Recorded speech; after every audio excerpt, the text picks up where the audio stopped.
आज क्लास करेंगे हिंदी व्याकरण। हिंदी व्याकरण में क्या पढ़ेंगे? शब्द। शब्द किसे कहते हैं? तो ध्वनियों के मेल से बने सार्थक वर्ण समुदाय को शब्द कहते हैं। शब्द के कितने प्रकार होते हैं?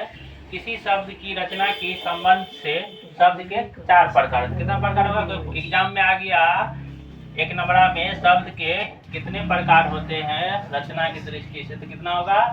4 होगा। कितना होगा? 4 होगा। पहला है अर्थ की दृष्टि से, दूसरा उत्पत्ति या बनावट की दृष्टि से, दोनों में से एक याद रखना है। तीसरा है उद्गम या उत्पत्ति, यहाँ पे व्युत्पत्ति है, व्युत्पत्ति बनावट की दृष्टि से, यहाँ उद्गम उत्पत्ति है की दृष्टि से। चौथा है प्रयोग या व्यवहार की दृष्टि से, पहला, दूसरा, तीसरा और चौथा। तो अर्थ की दृष्टि से शब्द के भेद। अर्थ की दृष्टि से शब्द के कितने भेद है? फिर क्या क्या अर्थ है यहाँ पे? इसका फिर जो है 2 भेद है, सार्थक और निरार्थक।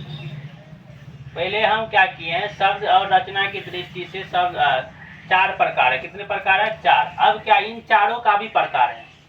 इन चारों का भी प्रकार है। तो पहला प्रकार आज दे रखे हैं, फिर आगे क्लास में आगे देंगे।